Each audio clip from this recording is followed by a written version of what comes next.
I am most pleased and most happy to introduce our very special guest speaker tonight, Mr. Terence McKenna.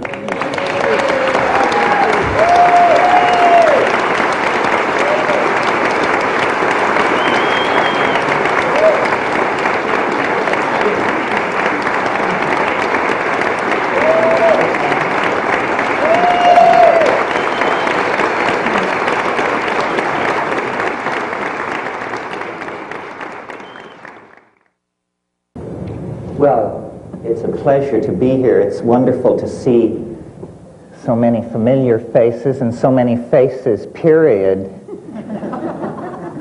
I've never been to Port Hueneme before. Probably some of you feel the same way. But I've been doing a lot of traveling recently. I was in New York last weekend at the Open Center, and in Prague 2 weeks before that. So this is the end of a long season of traveling. I'm not home yet, but at least I'm in my own time zone. I want to especially thank Andy Voth and the Carnegie Museum of Art in Oxnard for inviting me to participate. It represents a real commitment to free speech and First Amendment rights, I think, for an art museum.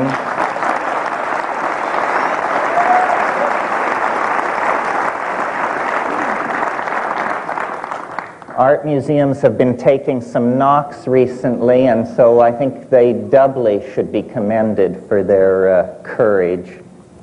And I want to explain, as Andy mentioned, this is a benefit for Botanical Dimensions, which explains the double price over the ticket.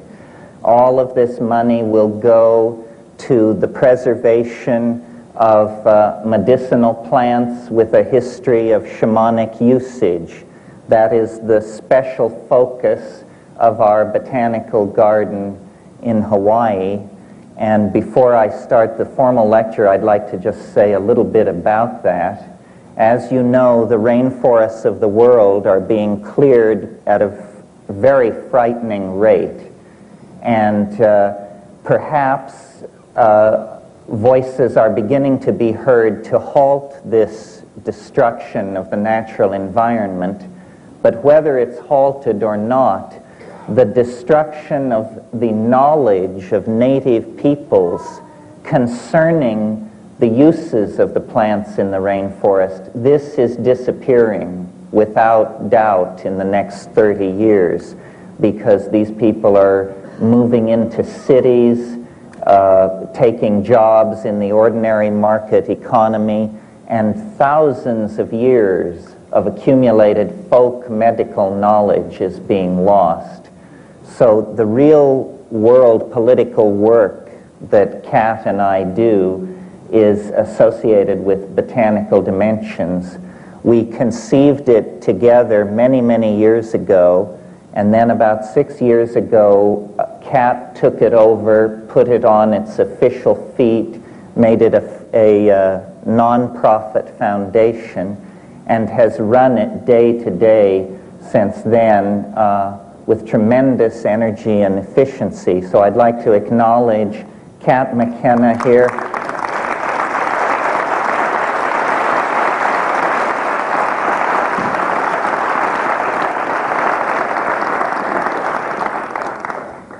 My better half.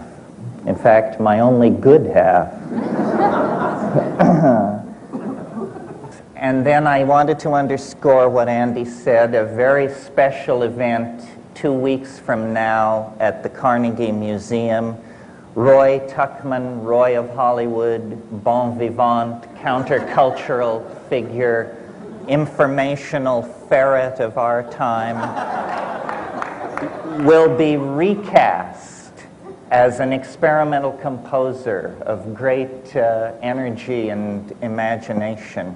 And I hope you'll all turn out for Roy. He's been a wonderful force in my life, and I think in the cultural life of Southern California. Both Roy and Diane have done a wonderful job in raising the quality of public dialogue in Southern California, which I think is a precondition for any kind of clear thinking about our future or our political situation.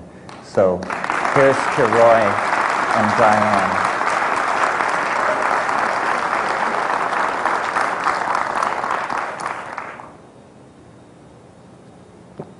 Okay. Well, the theme that unites these lectures is creativity and the techniques by which the artist can refine his or her vision, expand the vision, communicate the vision. And before I get into that issue, I thought I would talk just a little bit about my notion of creativity per se. What is it in and of itself? And when I think like that, of course, I cast my mind back to nature. Nature is the great visible engine of creativity against which all other creative efforts are measured.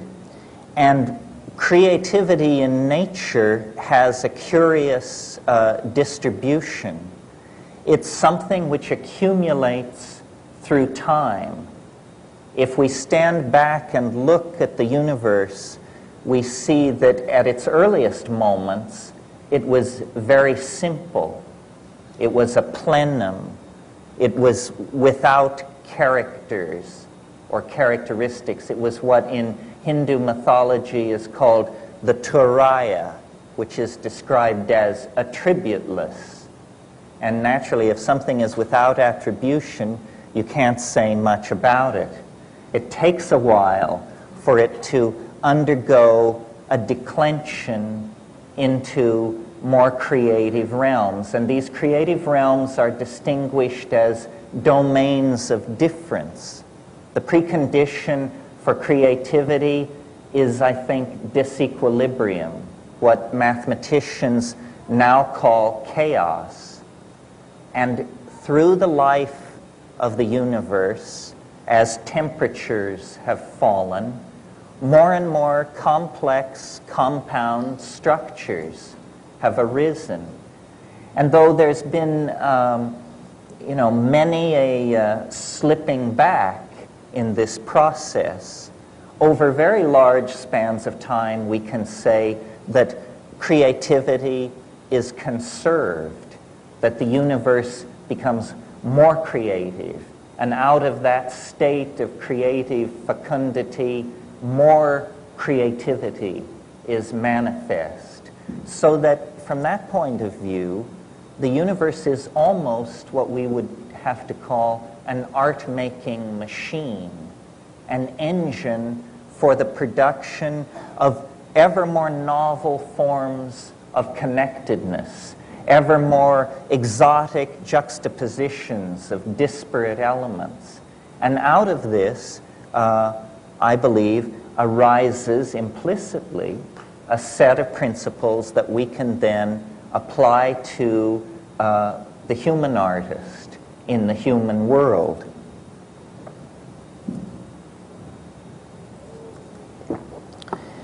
Nature's creativity is obviously the wellspring of human creativity. We emerge out of nature almost, and this idea I think was fairly present close to the surface of the medieval mind, we emerge out of nature almost as its finest work of art.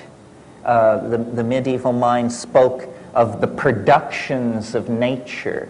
This is a phrase you hear as late as the 18th century. The productions of nature. And human creativity emerges out of that, whether you have a model of the Aristotelian great ladder of being or a more modern evolutionary view where we actually consolidate emergent properties and somehow bring them to a focus of self-reflection. Now, I'm sure that we couldn't carry out a discussion of this sort without observing that the prototypic figure for the artist, as well as for the scientist, is the shaman.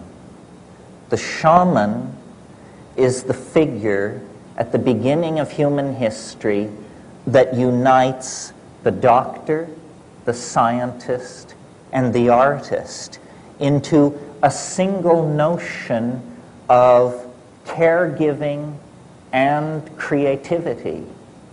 And I think that, to whatever degree art over the past several centuries has wandered in the desert, it is because this shamanic function has been either suppressed or forgotten. And different images of the artist have been held up at different times. The artist as artisan, the artist as handmaiden of a ruling class or family, the artist as designer for the production of integrated objects into a civilization. This notion of the artist as mystical journeyer, as one who goes into a world unseen by others and then returns to tell them of it, was pretty much lost in the post-medieval and Renaissance conception of art up until the late 19th century or early 20th century, where, beginning with the Romantics, there is a new permission to explore the irrational. This really is the bridge back to the archaic shamanic function of the artist. Permission to explore the irrational. The Romantics did it with their elevation of titanic emotion, romantic love specifically. The symbolists in the mid-19th century did it by a re-emphasis on the emotional content of the image and a rejection of the previous rationalism. And that emphasis on the image and on the emotions set the stage then for what I take to be the truly shamanic movements in art, which begin really with Alfred Jarry in the late 1880s and early 1890s. Jarry, you may remember, was the founder of something called the École du Pataphysique, the Pataphysical College. Jarry announced pataphysics is the science. The problem was nobody could understand what it meant or what it stood for, including Jarry. Jarry was tight with L'Entremont, who you may recall said, "I am fascinated with that kind of beauty that arises when a sewing machine meets a bicycle on an operating table." See, this was a true effort to bend the boundaries of art, to create new permission really for the unthinkable. And this, again, reinforces the shamanic function. What do we mean when we say the unthinkable? We mean the envelope of that which can be conceived. And for at least 200 years, the ostensible mission of the artist has been to test the conceptual and imagistic envelope of what the society is willing to tolerate. And this has taken many forms. The deconstruction of imagery that we get with abstract expressionism going back into impressionism and the pointillists, or the permission for the irrational imagery of the unconscious, surrealism, and German expressionism make use of this permission. always the idea being to somehow destroy the idols of the tribe, dissolve the conceptual boundary of ordinary expectation. Well, in order to do this, it seems to me there is a precondition for the creation of art, which I call understanding. And I don't mean this in an intellectual sense. I mean it in the sense that Alfred North Whitehead intended when he defined understanding as the apperception of pattern as such. As such. There's nothing more to it than that. You see, if we were to look at this room and we were to squint our eyes, and I'm doing this right now, and I see that the room divides itself into people dressed in red and people dressed in blue. This is a pattern, and it tells me something about what I'm looking at. Now I shift my depth of field. Now I'm looking at where men are sitting and where women are sitting. This is a different pattern, and it tells me more about what I am looking at. The number of these patterns theoretically present in any construction is infinite. That says to me then that the depth of understanding cannot be known. It cannot be known. Everything is immanent. William Blake makes this point, you know, that you can see infinity in a grain of sand. So understanding then is the precondition for creativity. And this understanding is not so much intellectual as it is visual. Visual. And in thinking about this, I realized what an influence upon my own ideas in this area Aldous Huxley was. Not the Huxley that we might ordinarily associate with my concerns, the Huxley of The Doors of Perception and Heaven and Hell, but the Huxley of a very modest book that he wrote in the early 50s called The Art of Seeing. The Art of Seeing. And in that book, he makes the point that a good art education begins with a good drawing hand. That to be able to coordinate the hand and eye and to see into nature, to see into the patterns present as such, is the precondition for a kind of approach to the absolute. Now, out of this process of seeing, which I'm calling understanding, the creative process ushers in novelty.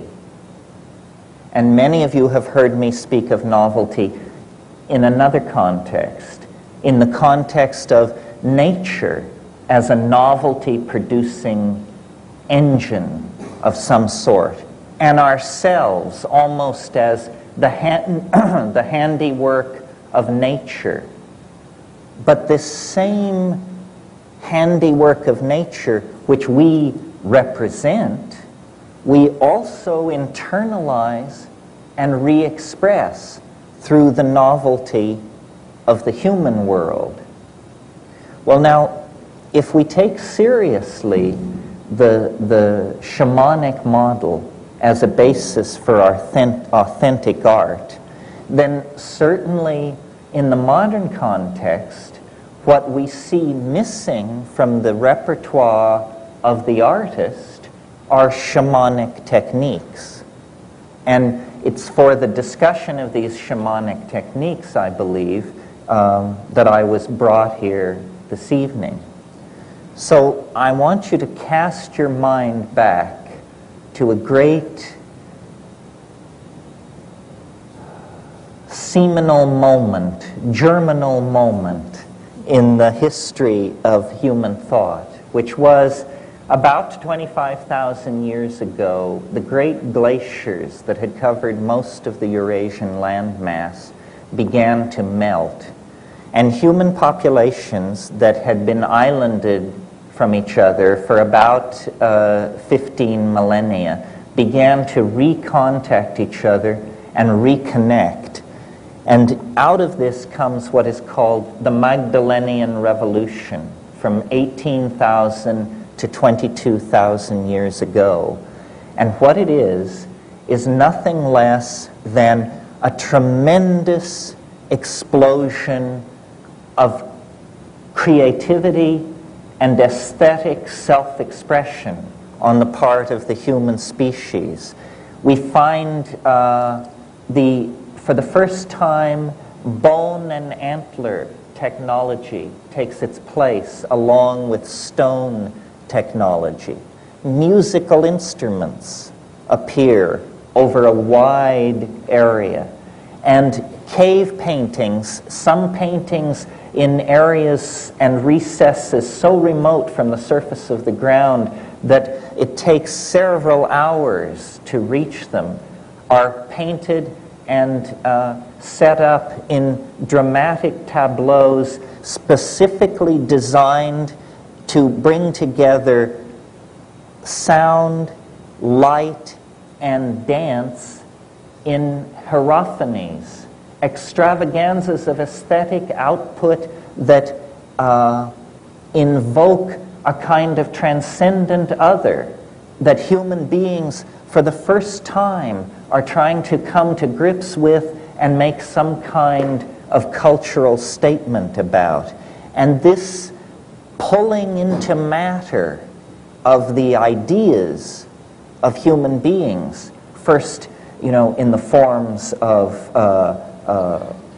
beadwork and chipped stone and carved bone, within 20,000 years ushers into the kinds of high civilizations that we see around us and points us toward the kind of extraplanetary mega-civilization that we can feel operating on our own present like a kind of great attractor.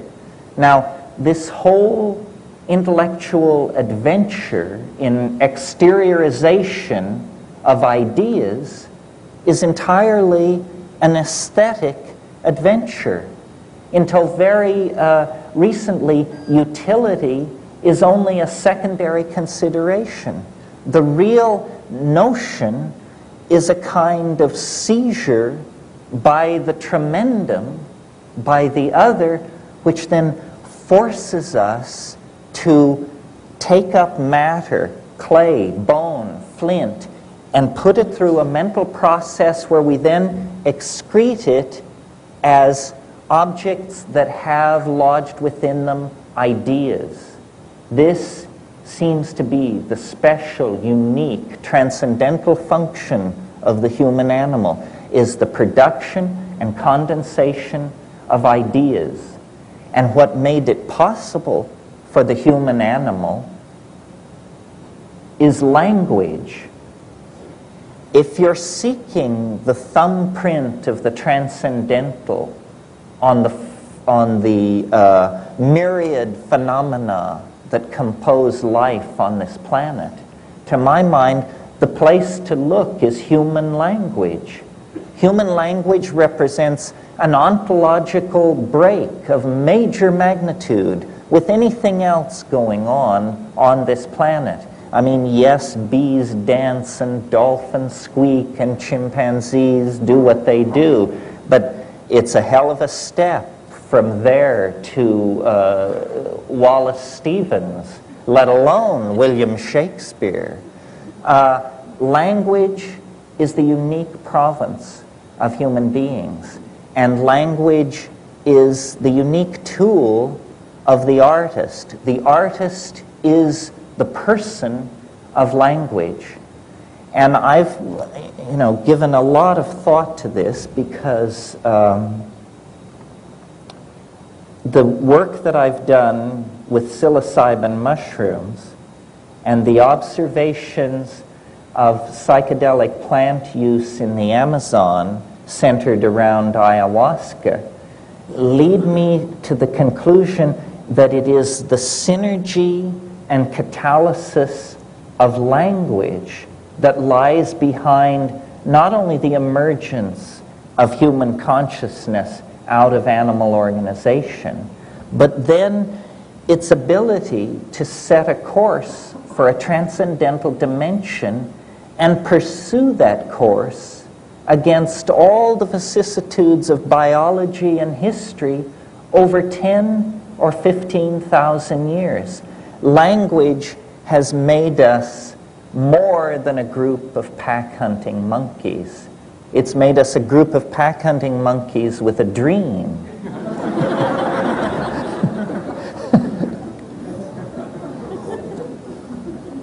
And the fallout from that dream has given us our glory and our shame, our weaponry, our technology, our art, our hopes, our fears. All of this arises out of our own ability to articulate and to communicate with each other. And I use this in the broadest sense. I mean, for me, the glory of the human animal is cognitive activity, song, dance, sculpture, poetry, all of these cognitive activities. When we participate in them, we cross out of the domain of animal organization and into the domain of a genuine relationship to the transcendent. As you know, shamans in all times and places gain their power through relationships with helping spirits, which they sometimes call ancestors, sometimes call nature spirits, but somehow the acquisition of a relationship to a disincarnate intelligence is the precondition for authentic shamanism. Now, nowhere in our world do we have an institution like that we do not consider pathological, except in the now very thinly spread tradition of the muse, that artists, alone among human beings, are given permission to talk in terms of my inspiration, or a voice which told me to do this, or a vision that must be realized. The thin line, the thin thread of shamanic descent into our profane world leads through the office of the artist.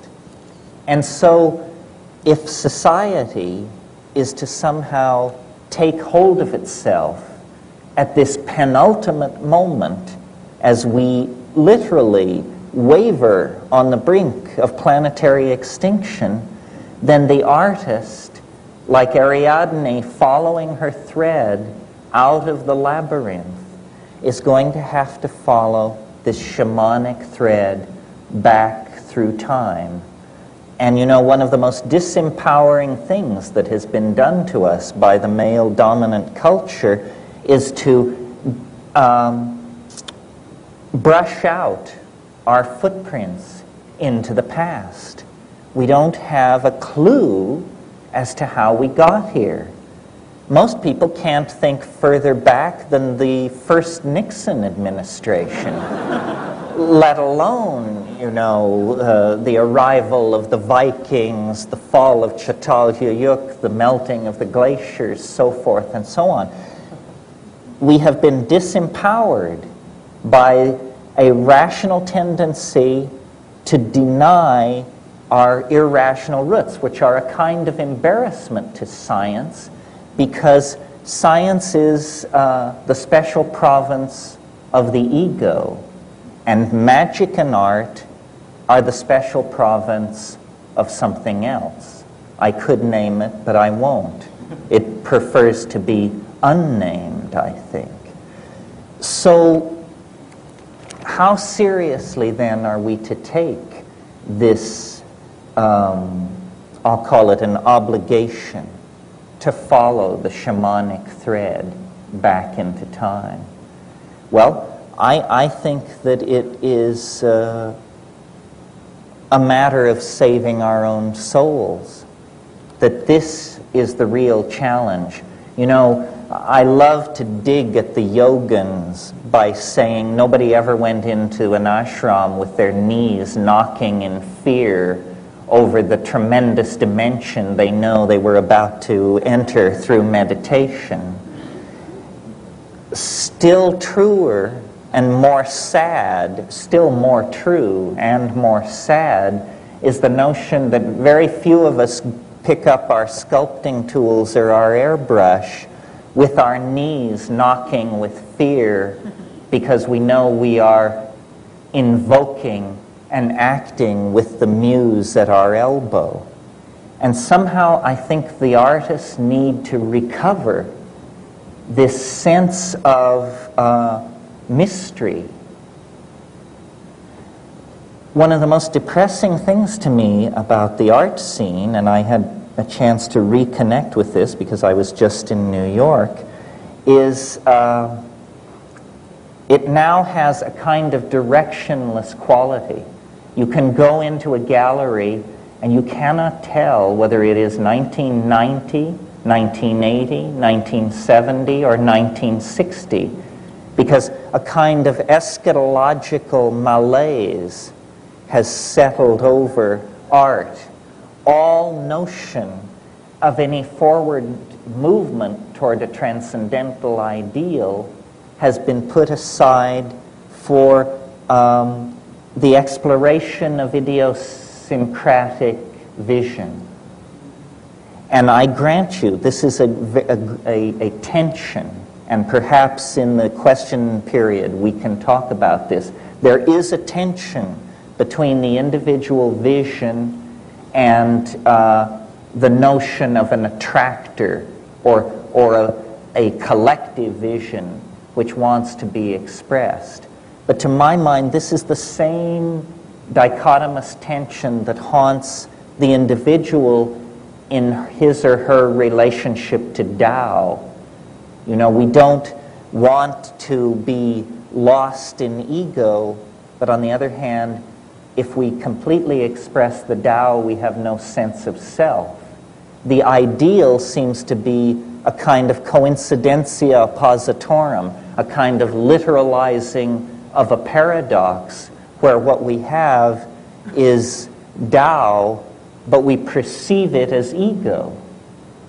And in the application of this notion to the art problem, I would say what we need is a situation where schooling, if you want to put it that way, or a tendency toward a coherent vision expressed by many artists is spontaneous. Each artist imagines that they are pursuing their own vision, yet obviously they are in the grip of an archetype which is rising through the medium of the unconscious. Now, the last time we saw this in American art was in abstract expressionism, which was probably in terms of the values, in terms of tension and the amount of emotional gain between one artistic moment and another. The break between abstract expressionism and what preceded it was the most radical break in American art in this century. Abstract expressionism actually carried us in to a confrontation with what the quantum physicists were telling us, that the universe is field upon field of integrated vibration, that there is no top level, there is no bottom level, that the ordinary structures of provisional space-time are simply that if we can rise out of the human dimension, then we discover these larger, more integrated dimensions where mind and nature somehow interpenetrate each other. A vision like that, a coherent vision, has yet to announce itself here in the post-history, pre-apocalypse phase of things. Well,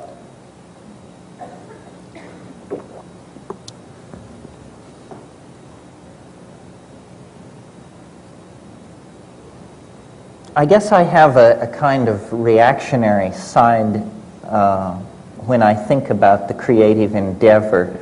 I believe that the psychedelic experience, as encountered by each of you in the privacy of your own mind, or as encountered by a pre-literate society somewhere in the world, that psychedelic experience is in a way the Rosetta Stone, not only for understanding the encryption that our own lives represent each to ourselves, but it's also a Rosetta Stone for uncoding the historical experience. Art is this endeavor to leave the animal domain behind, to create another dimension orthogonal to the concerns of ordinary history. And this orthogonal domain, to my mind, is glimpsed most clearly in the psychedelic experience. The psychedelic experience shows you more art in an hour and a half than the human species has produced in 15 or 20,000 years. Now, this is an incredible claim. This is why I make it. The energy barrier which separates us from this tremendous repository of transcendental imagery is very low. You know, it's a matter of a little personal commitment and the substances which make the transition possible. The perturbation of brain chemistry is easily done. What is not so easily done is the assimilation of the consequences of this act.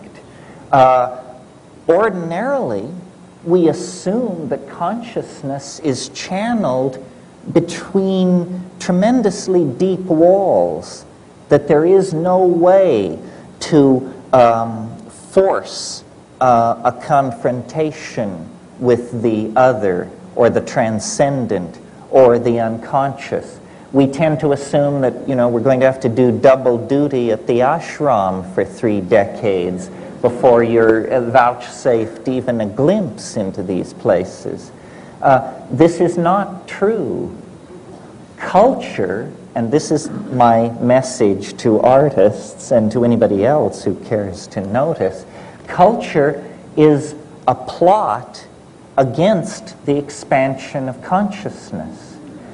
And this plot prosecutes its goals through a limiting of language. Language is the battleground over which the fight will take place, because what we cannot say, we cannot communicate, and by say I mean dance, paint, sing, meme. What we cannot say, we cannot communicate. We can conceive of things that we cannot communicate. And I think every one of us here has done that. And that's a thrilling thing. That is the deep homework.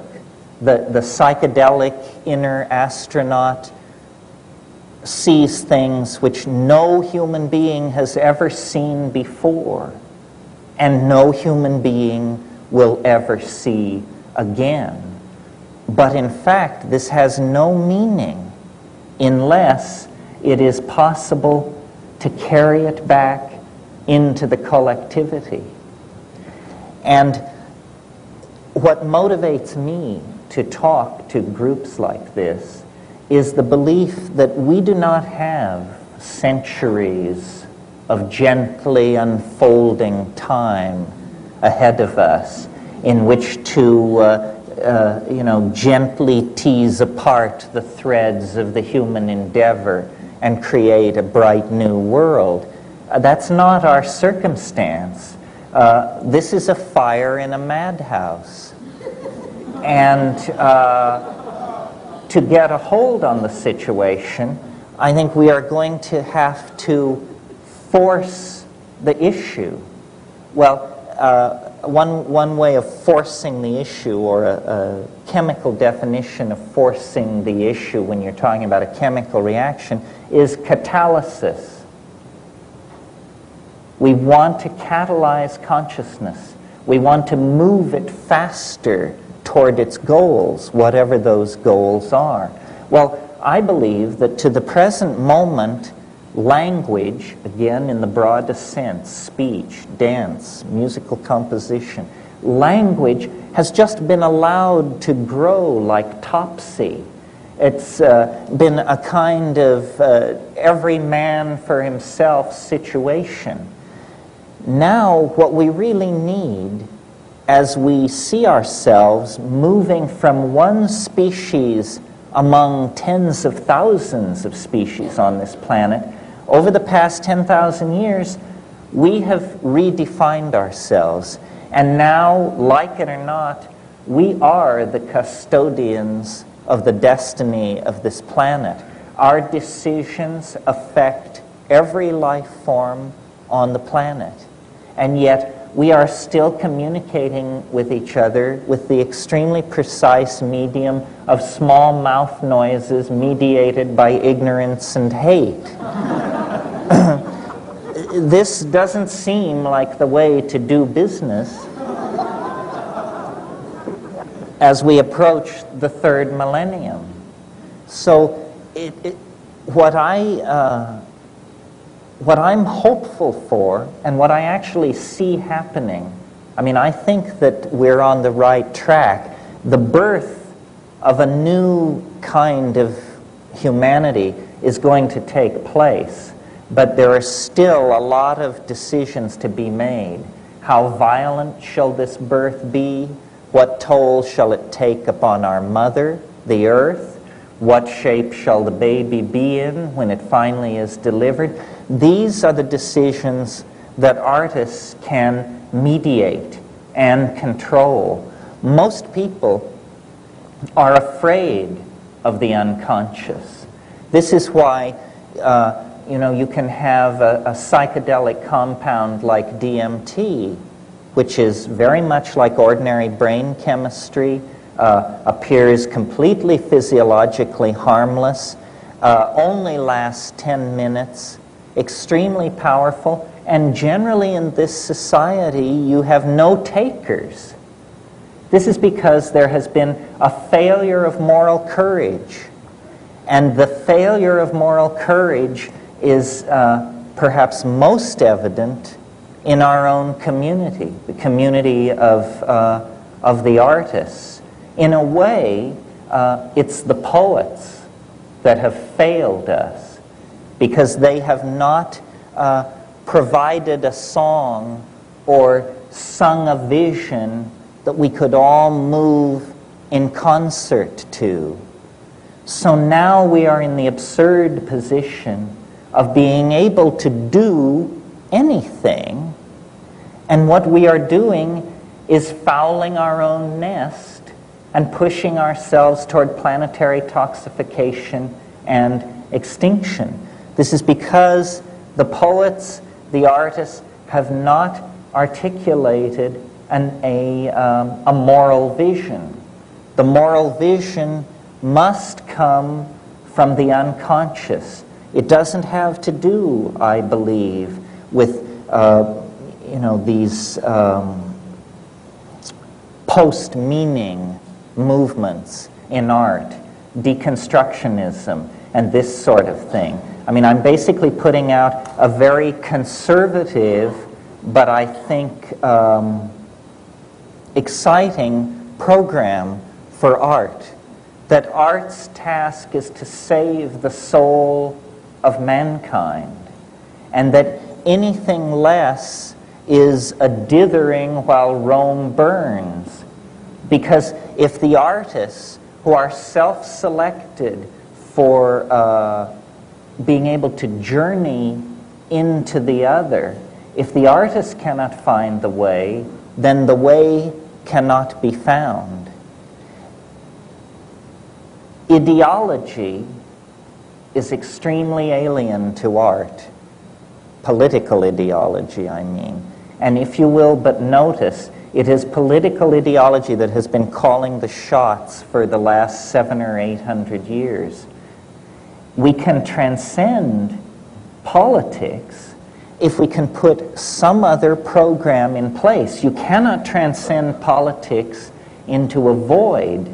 And I believe that a world without ideology could be created if what were put in place of ideology were the notion of the realization of the good, the true, and the beautiful. You know, the three-tiered canon of the Platonic aesthetic. Reconnect the notion of the good, the true, and the beautiful. Then use psychedelics to empower the artists to go into this vast dimension that surrounds human history on all sides to an infinite depth, and return from that world with the transcendental images that can lift us to a new cultural level. The muse is there. The dull maps that rationalism has given us are nothing more than whistling past the graveyard by the bad little boys of science. You only have to avail yourselves of these shamanic tools to rediscover a nature which is not mute, as Sartre said in a kind of culmination of the modern viewpoint. Nature is not mute. It is man who is deaf. And the way to open our ears, open our eyes, and reconnect with the intent of a living world is through the psychedelics. Now, as you know, biology runs on genes, and genes are the units of meaning of heredity. But we could make a model of the informational environment that is represented by culture, and in fact this is done. A word has been invented, meme, M-E-M-E, meme. A meme is not the smallest unit of heredity. A meme is the smallest unit of meaning of an idea. Ideas are made of memes. And I think the art community might function with more efficiency in the production of visionary aesthetic breakthroughs if we would think of ourselves as an environment modeled after the natural environment, where we as artists are attempting to create memes which enter an environment of other memes that are in competition with each other, and out of this competition of memes, ever more appropriate, adapted, and suitable ideas can gather and link themselves together into higher and higher organisms. Now, in order for this to happen, there is an obligation upon each one of us to carry our ideas clearly, because in the same way that a gene must be copied correctly to be replicated, or it will cause some pathological mutation, a meme must be correctly replicated, or it will cause a pathological mutation. For instance, I would say what the Nazis did to Friedrich Nietzsche's philosophy was a miscopied meme became a toxic mutation inside a culture. So I would suggest to the people in this room tonight that you take a good look around at who's here. Artistic people, psychedelic people look pretty much like everybody else out in society. But we have come here tonight self-selected for our interest in the empowering capacity of psychedelic plants and the empowering capacity of art. So we represent an affinity group, a population with a potential for mutagenic impact on the ideological structures of the rest of society. So look around. Someone here has what you need. And if you can only figure out who it is, you can make a novel connection to move them into a new level of creativity. Well, what is this new level of creativity? Some of you may be familiar with a theme that was very big in medieval religious art, which was the apocalypse of St. John or of somebody. There are a number of these apocalypses. And I think that many of us may come out of a kind of secular background or have not given this kind of a religious idea too much consideration. But my idiosyncratic conclusion, based simply on trying to be honest about the content of the psychedelic experience, is that human history really is on a collision course with a transcendental object of some sort. It is not going to be business as usual into the endless unfolding confines of the future. The very fact that human history is occurring on this planet, the very fact that a primate has left the ordinary pattern of primate activity and gone into the business of running stock markets and molecular biology labs and art museums indicates to me the nearby presence in another dimension of a kind of hyper-organizing force, or what I call the transcendental object. And I believe that this transcendental object is casting an enormous shadow over the human historical landscape. So that if you're back in ancient Judea, you have an anticipation of the Messiah. If you are at Eleusis, at the height of the practice of the Eleusinian mysteries, you have an anticipation of the dark God. These anticipations of an unspeakable, transcendent reality that are always clothed in the assumptions of the individual artist and the society in which he or she is working are in fact genuine, and that you don't have to give yourself over to fundamentalist religion to connect with the fact that human history is an adventure. And this adventure has a number of startling reverses and sudden plot shifts that are very difficult to anticipate, and that we are coming up on one of those. The civilization that was created out of the collapse of the medieval world has now shown its contradictions to be unbearable.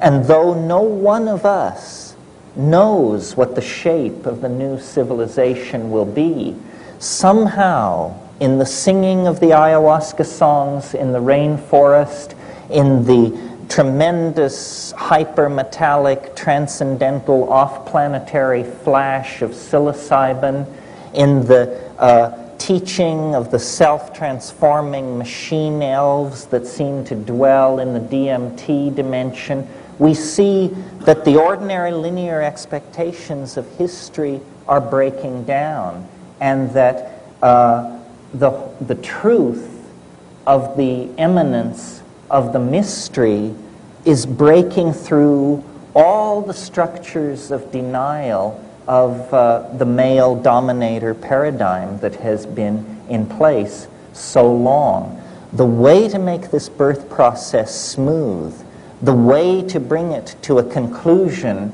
that will not betray the thousands and thousands of generations of people who suffered birth and disease and migration and starvation and lonely death so that we could sit here this evening, the redeeming of the human enterprise all lies then in helping this thing come to birth. And each artist is an antenna to the transcendental other. And as we go with our own history into that thing and then create a unique confluence of our uniqueness and its uniqueness, we collectively create an arrow out of history, out of time, perhaps even out of matter, that will redeem then the idea that man is good. Redeem the idea that man is good. This is the promise of art, and its fulfillment is never more near than the present moment. Thank you very much.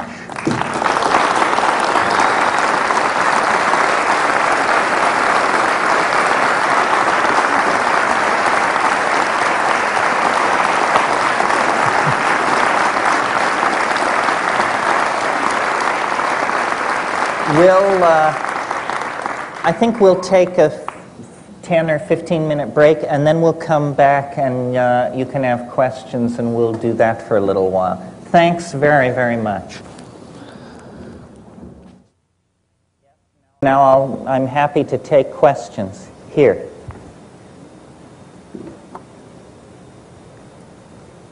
You spoke about science being in the realm of the ego and art and shamanism being in some other realm that declined to name.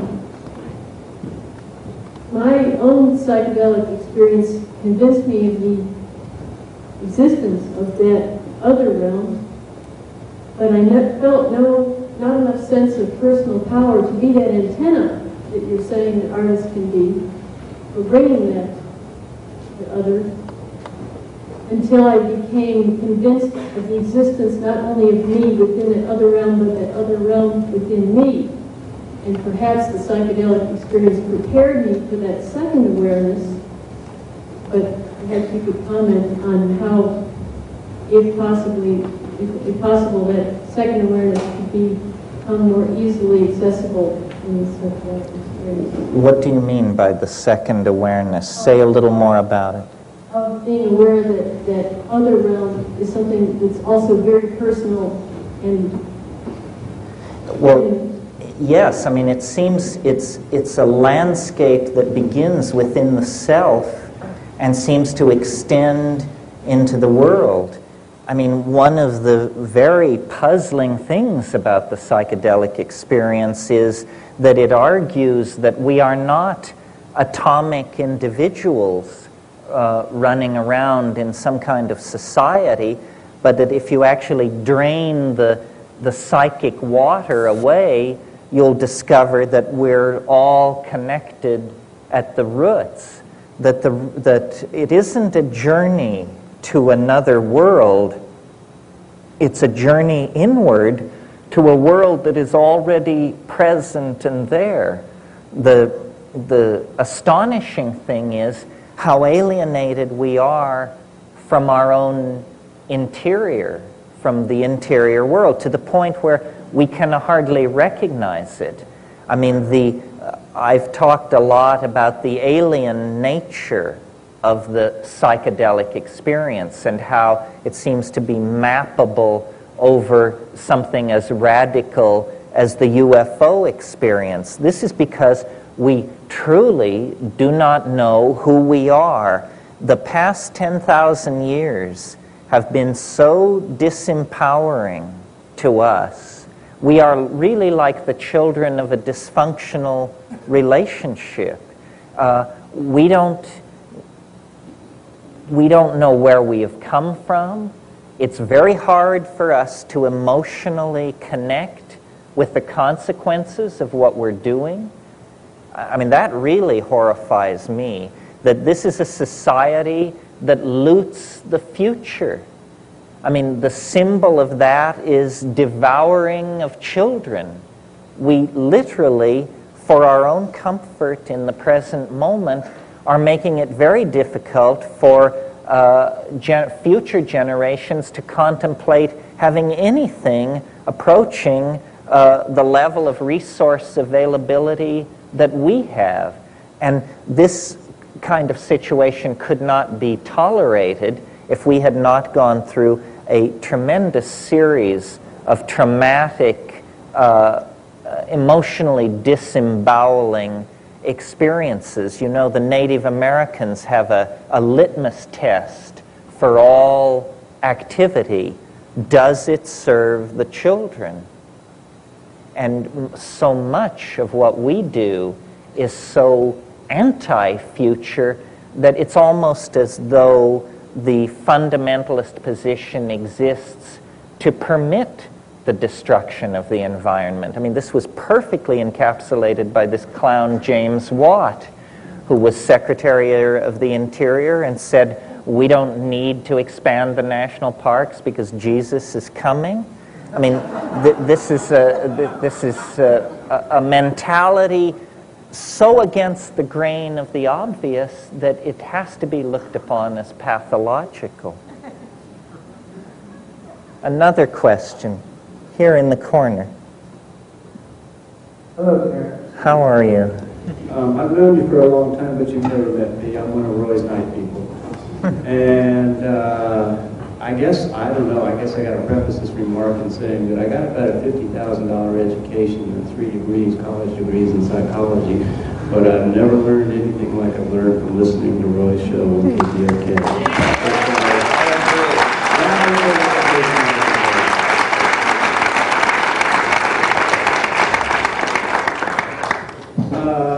In pursuing those degrees, I decided to learn a little bit about it hands-on, so I went to work in a new institution. So it's my misfortune, actually, to be earning my survival at this time by working in that capacity.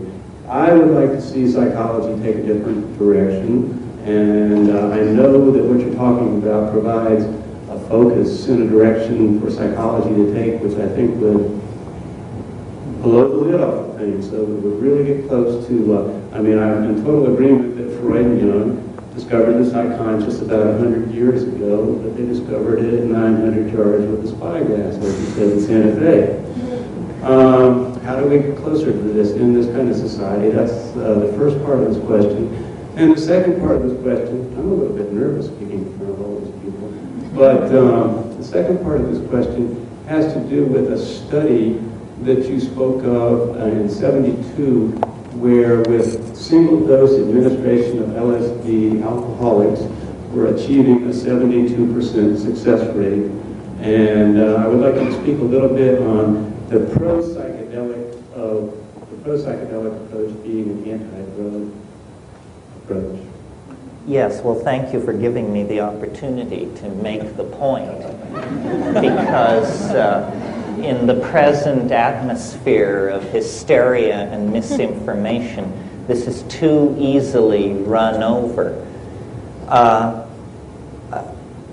It is important to make the distinction that what has happened really is that the well of language on this issue of consciousness alteration, the well of language has been poisoned.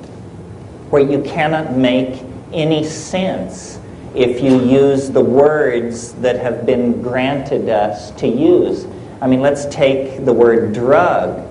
You know, we have a drug war, but as I drove into town, I noticed a drug store.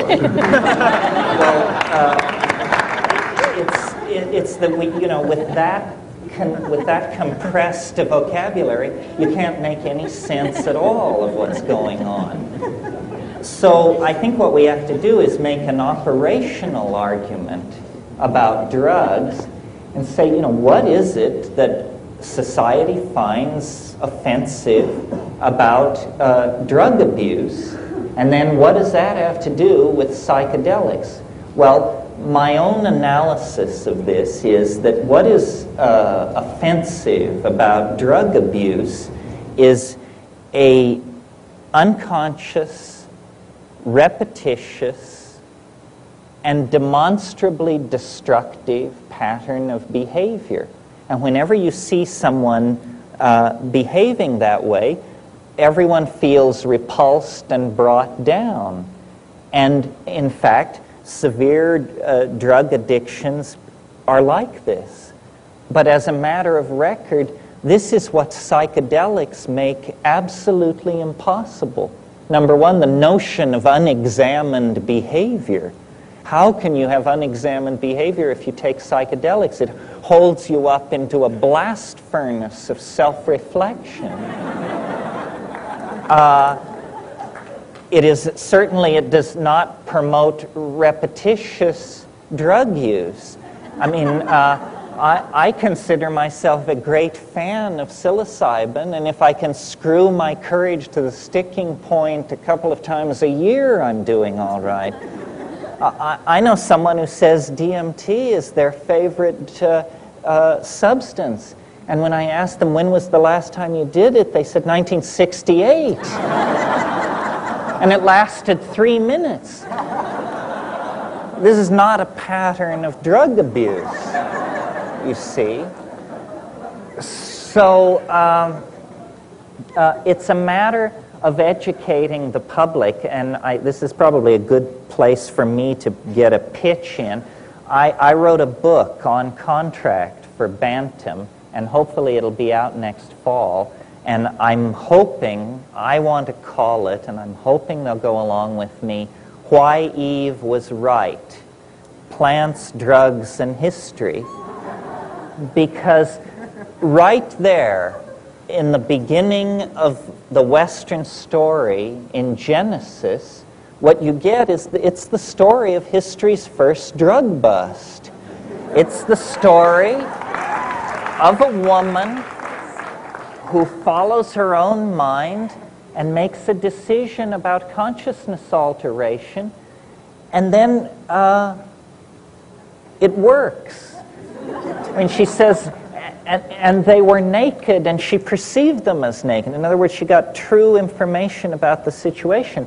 But you have Yahweh there, mumbling to himself as he wanders around the garden in an old bathrobe, and he's saying, if they eat of the fruit of the tree of knowledge, they will become as we are. That was always the issue, you see. It wasn't a health issue. It wasn't an abuse issue. It's about who finds out what's really going on and who doesn't. And this book I wrote for Bantam makes very clear that the style of a culture is almost always and invariably a style of seeing the world through a certain set of drugs or a drug. For example, here we're in the middle of a drug abuse problem, but caffeine has been entirely institutionalized since the Industrial Revolution. It's the only drug that has been honored in every labor contract that is signed anywhere. You have the coffee break. The coffee break is the workers' guarantees the workers' right to stimulate themselves, and in fact ultimately obligates the workers to stimulate themselves, because the machines and the task that they have been given totally reinforce the need for coffee. And the typing pool couldn't exist without coffee. Similarly, alcohol is tremendously spun in to patterns of male dominance. How many women have their first sexual imprinting in an atmosphere of male dominance and alcohol abuse? I mean, it almost goes hand in hand. And certainly up until the 20th century, there was about 800 years there when I don't think anybody got laid in Europe unless they were juiced. Because, you know, first of all, people didn't bathe enough to make it an appetizing thing to contemplate unless, you know, you were, pretty lit. So, and terrible distortions of Western politics and religiosity have taken place because of drugs. For example, and this is to me one of the most shocking examples imaginable, slavery died with the fall of the Roman Empire. Rome had a system of labor called the latifundia, which was essentially a slave work crew. And that institution died with the fall of Rome.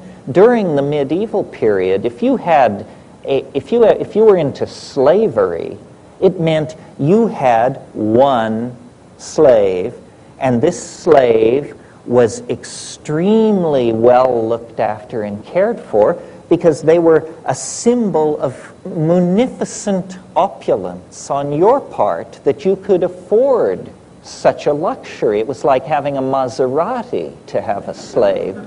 Well, then around 1400, before the discovery of America, in the eastern Atlantic islands of Madeira, they began experimenting with the growing of cane sugar. And it was fine, except that the sugar has to be boiled at 130 degrees, and no one would work around that. They discovered that they had to chain people to the cooking apparatus for the extraction of sugar. And they began bringing Africans to do this. And they not only reinvented slavery for the deliberate production of sugar, which was utterly unnecessary to the diet of Europe. I mean, there hadn't been a ton of sugar imported into Europe in the previous 1,000 years. And suddenly, they felt this tremendous need for sugar, and they reinstitutionalized slavery with the added insult that for the first time, a particular race was singled out as being somehow made for slavery.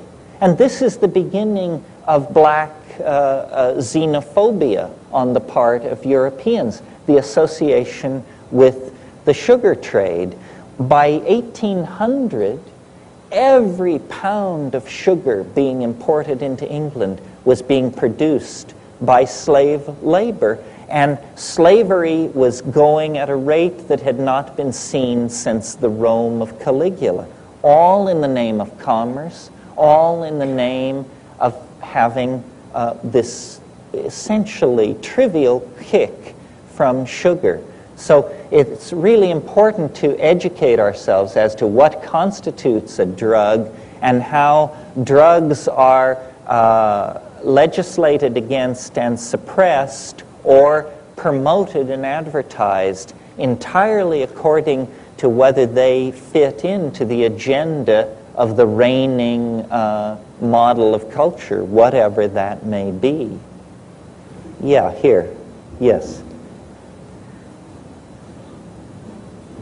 Who are the shamans of art that you would share with us as a model? Of our times, you mean? Well, times that we associate with, we're familiar with. Oh, And good. go back in history. So within the 20th century, the great art, the great shamanic artists. Models. Well, it's just an opportunity to list a bunch of prejudices, obviously. Certainly the Grateful Dead seem to me to be, nobody's done it longer, better than they have. And rock and roll generally is an extremely powerful form of shamanic performance. When I look over the 20th century, James Joyce, for what he did for language, the permission he gave to make language a living object. Jackson Pollock is a great personal hero of mine. Here was a boy from Cody, Wyoming, who managed to cut his way to the heart of the New York art world. To my mind, he was the abstract expressionist par excellence, and the high waters of American art have never reached higher than that. Bob Dylan, the Rolling Stones. Maybe these aren't the answers you expected because these are such such movers of masses of people. Art doesn't have to operate on that huge scale. I mean, art can be extremely intimate. But shamanic art that moves us to a sense of the transcendental, there's been too little of that in this century. Not since the Surrealists has there been a movement with the stated goal of carrying people into an unimaginable world. And I have a lot of respect for the Surrealists, especially Max Ernst. I think Ernst's career was broad and deep over a long period of time. The art that excites me now is the art of the moving image. I'm a little impatient with gallery art because so much of it has become the handmaiden to the interior decorating business. And that was never the intent, you know. The moving image, to my mind, is the connecting theme in the 20th century between art and dream and psychedelics. So film is the extremely powerful art form that emerges into its own in the 20th century. And film seems to me an anticipation of what is possible with psychedelics. I have great hope now for art produced by the interaction of human beings and computers. And crude as it is and controversial as it is, I think virtual reality will eventually have a contribution to make, but it's long in the future. The technologists have to perfect the medium, and then the artists have to work with it. My own favorite artists, which I don't offer as fulfilling that shamanic intent, but they're simply my favorites, are Vladimir Nabokov as a novelist. This is flawless stuff, emotionally, intellectually complete and hilariously funny. William Gibson's accomplishment in creating cyberpunk and envisioning a future so real that you can taste. This is a tremendous accomplishment. But I feel about art the way I feel about rock and roll, and the way I think most psychedelic people must feel, which is it's such pale stuff compared to what's out there. I mean, I feel like if we could open the sluice gates to the dimensions that we explore psychedelically, we would just be inundated by art. And as it is, we receive it in thimblefuls. How can we open ourselves up to this? Because I really believe that the art unites us It dissolves the boundaries between us. It empowers us. It makes us a collectivity. You notice that the great overweening control structures, the government, for example, never communicates to us with images that are aesthetically pleasing. It always communicates with images that convey obligation, which is a downer in anybody's book. So somehow we have been the consumers of imagery when we should become the producers of it. And all the people in the 20th century who have made that work are serve to inspire in that direction. I don't know, there are so many of you. Is somebody in the back who's, oh, way up there? A statement and then a question. If it is assumed that the D-carbolines or alkaloids such as harmyl, harmine, PHH, or I'm a little nervous, or harmaline are actual MAO inhibitors, then this is why the DMT is orally active in the ayahuasca brew. My question is, some forms of ayahuasca are made without DMT containing plants. So is this to say that the alkaloids harmine, harmala, PHH are hallucinogenic, or are the alkaloids such as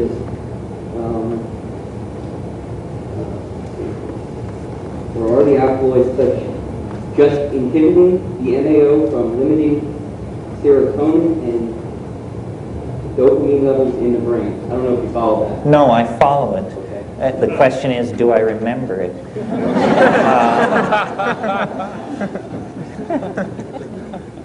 The question is it so that the beta-carboline alkaloids inhibit MAO and thus make DMT active in ayahuasca? And yes, this is not debatable. It's now secured by my brother several years ago. He published on this. It was always hypothesized that the beta-carbolines were MAO inhibitors, but then ultimately they proved it.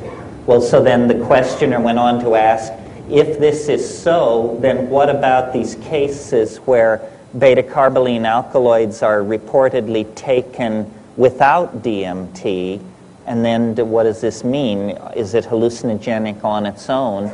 And the answer is harmaline is hallucinogenic by itself, but fairly close to the threshold of toxicity. So the ordinary strategy in the Amazon is to combine the DMT with the beta-carbolines, and that makes the DMT highly reactive. It is not then destroyed in the gut, as would ordinarily be the case, but crosses into the bloodstream and through the blood-brain barrier and reaches the brain. I think achieving hallucinogenic levels with beta-carbolines without DMT is probably a pretty unpleasant experience, although some of these deep jungle tribes do it. You don't want to get the idea that just because somebody lives way upriver that they know what they're doing. Manuel Cordova Rios, in his second book, The Rio Tigre and Beyond, talks about going on curare collecting and rosewood collecting expeditions to people of the Aguaruna Jivaro group and discovering that their ayahuasca was garbage, that they just didn't know how to make it, even though, you know, they were bare-assed Indians living off in the woods. And he showed them how to make it, and they practically made him a cultural hero. They said, you know, my God, we've been drinking swill for untold millennia, and you came and fixed us up. And this is a puzzling thing to us as outsiders, because we assume they're always going for the gusto, but sometimes not, you know. I mean, cultures have peculiar adaptations. This lady. Yes. You said that we're fouling the nest. could we be evolving? You mentioned that we went from matter to object. Could we actually be going, or should we actually be going from object to energy? And when you say that art should save the soul, I would say that it should chronicle the soul. Pardon me, the last I part? would say that it should chronicle. It not should save the soul. not save, but chronicle. Well, you touch on a very interesting point, one that I, in my own mind, am not clear about. Is it that we are to transcend this world and go into some titanic dimension of energy or spirit that we can scarcely imagine? Is that what this birth is? Is the only way we can grant peace to this planet is to turn ourselves into electrons moving in an ytterbium cube that we bury on the dark side of the moon? Is it something like that? I'm troubled by that because I would like to keep it all together. I would like to see us as a part of nature, but I'm not so uninformed concerning the historical adventure that I don't know that what is called Gnosticism is a very strong strain in the human animal, and especially in Western thought. And Gnosticism, in its most severe form, can be boiled down to the proposition that we are strangers here. We don't belong here. This is not our world. We come from a place made of light, and we will never rest until we return to it. Now, the problem with that formulation is it sets us up for tremendous discontinuity and unhappiness until we achieve that return to the realm of light. It's a kind of Faustian thing, you know. And yet, the other possibility, which I, as a co-founder of a botanical garden and a lover of nature, incline to, is, isn't there some way that we can make our peace with the earth? Isn't there some way that we can have archaic and eat it too? And I more and more, to my own discomfiture, conclude that there isn't. That the human adventure is a forward-going adventure. That we do close off options. We never again are going to be, you know, a small tribe of hunter-gatherers with our flocks on the plains of Africa, enjoying our mushrooms and our orgies at every full moon. Somehow, long, long ago, that option was cut off. Shucks.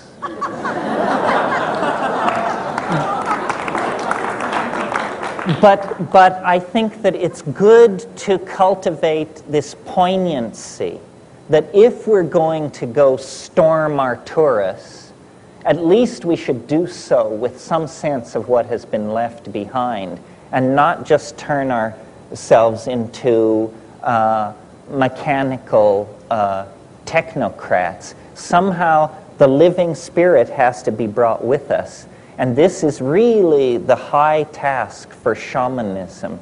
How can we, who have always as shamans had a relationship to the spirits of the earth, of the waters, of the sky, if we are setting out for Alpha in Sagittarius or something like that, how can we do that and not leave our soul behind? You know, the Arabs have the belief that a man's soul can move no faster than a camel gallops. So if you drive in your Mercedes from Jeddah to Riyadh, you have to rest for a while so your soul can catch up. Well, I don't think we should leave our human soul behind.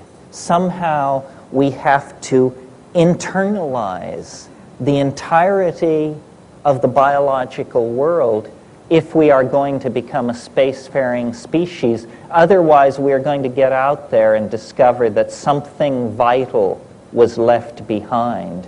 And this is a great tension between ourselves and the Earth, between our destiny as an energy-using, dream-concressing, spacefaring, stormtrooper kind of species. I mean, that's all male dominance and male mentality talking, and the need to somehow fold that into a nurturing stance, a preserving stance, a stance that recognizes that the conservation of our archaic values is really our only hope. And those two things exist in a dynamic tension. This is maybe the issue that the artistic community can clarify, and that must be clarified before we can make a definitive step into the future. Right now, we're uncertain. Stewardship or angelhood, which shall it be? Maybe. I'll take one more question. Some poor soul over here. Yes, in the back.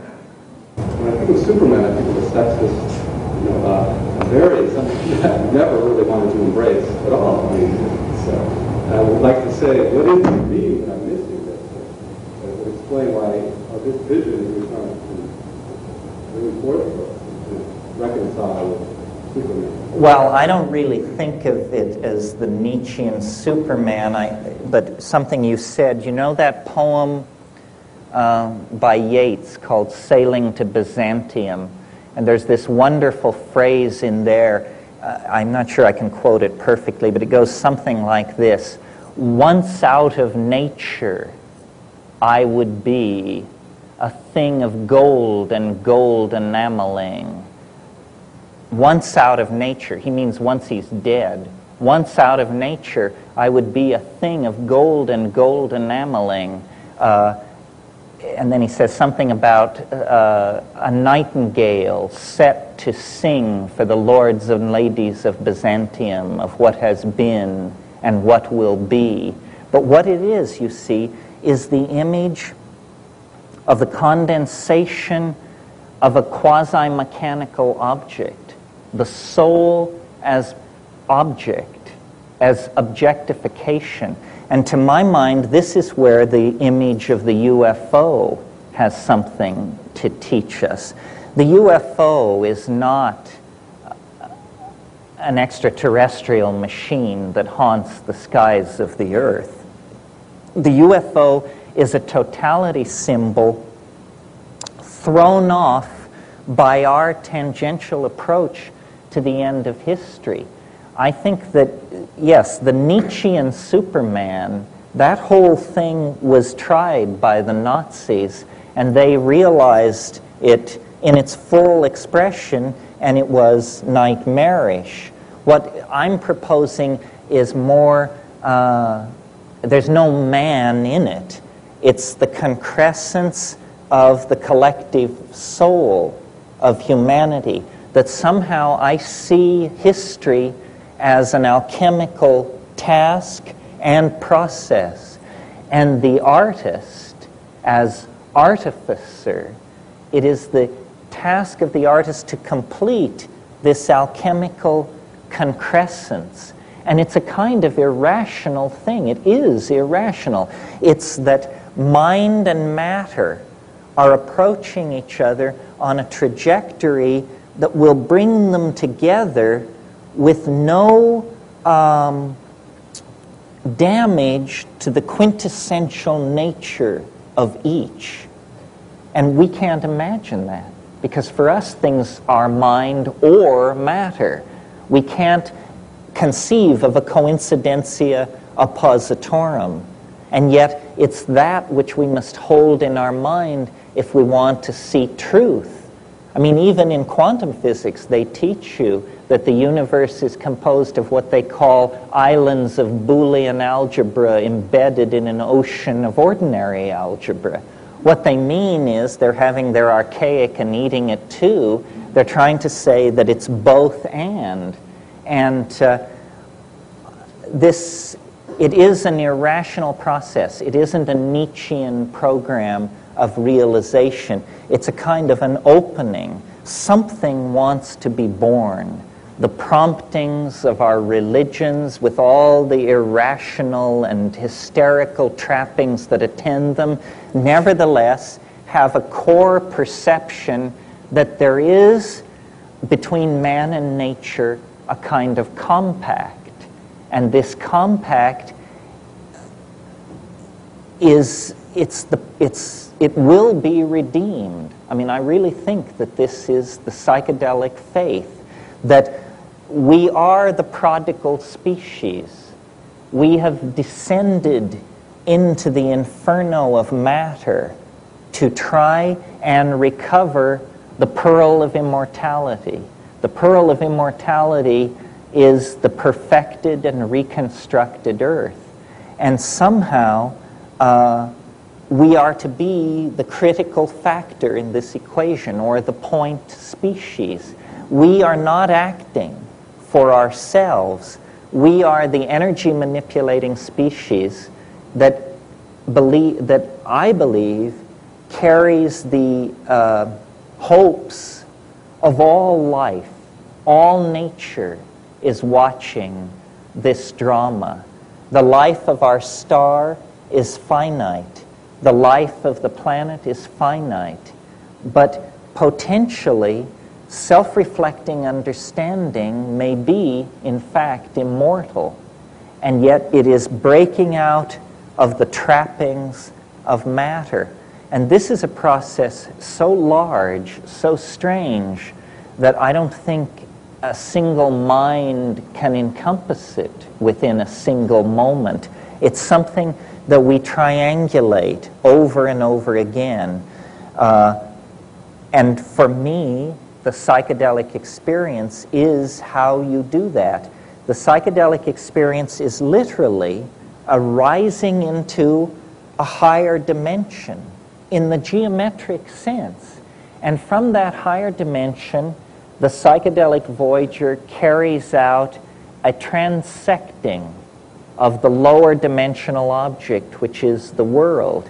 And in the same way that we can build up an image of a cone out of an infinite number of ellipsoidal transections, we can build up a true model of the world by carrying out a number of these transections from a higher dimension. And then it shows us how the world really works. And when you understand how the world really works, I'm beginning to get just a hint of it. It works through love and dream and intention to connect. Through love and dream and intention toward connection. And these are ultimately irrational values.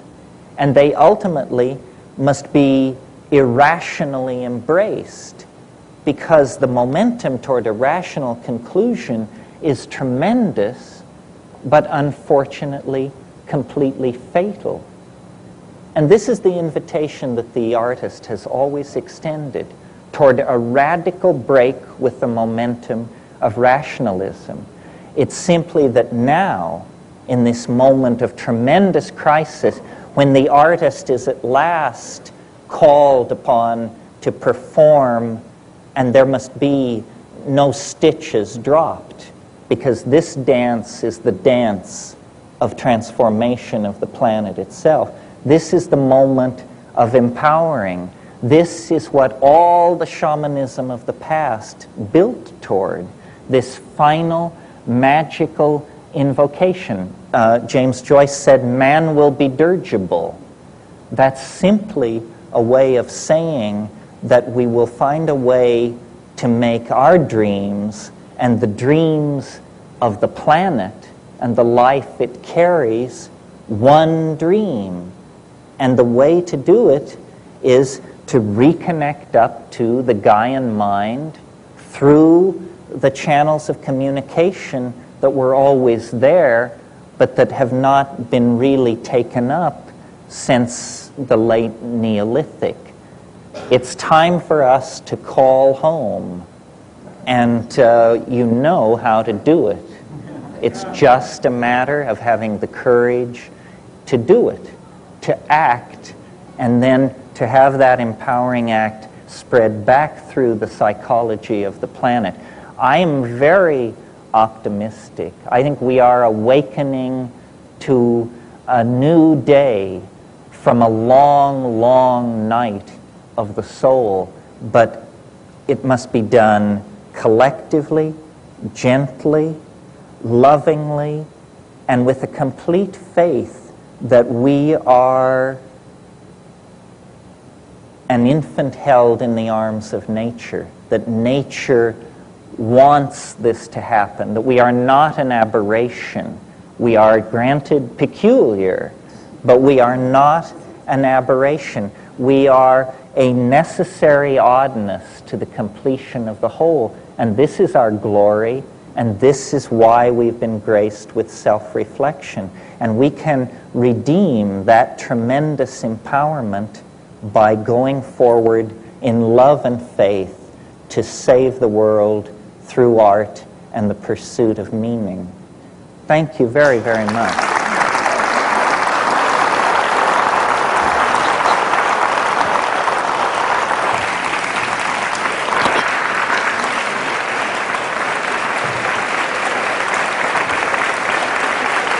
Thank you.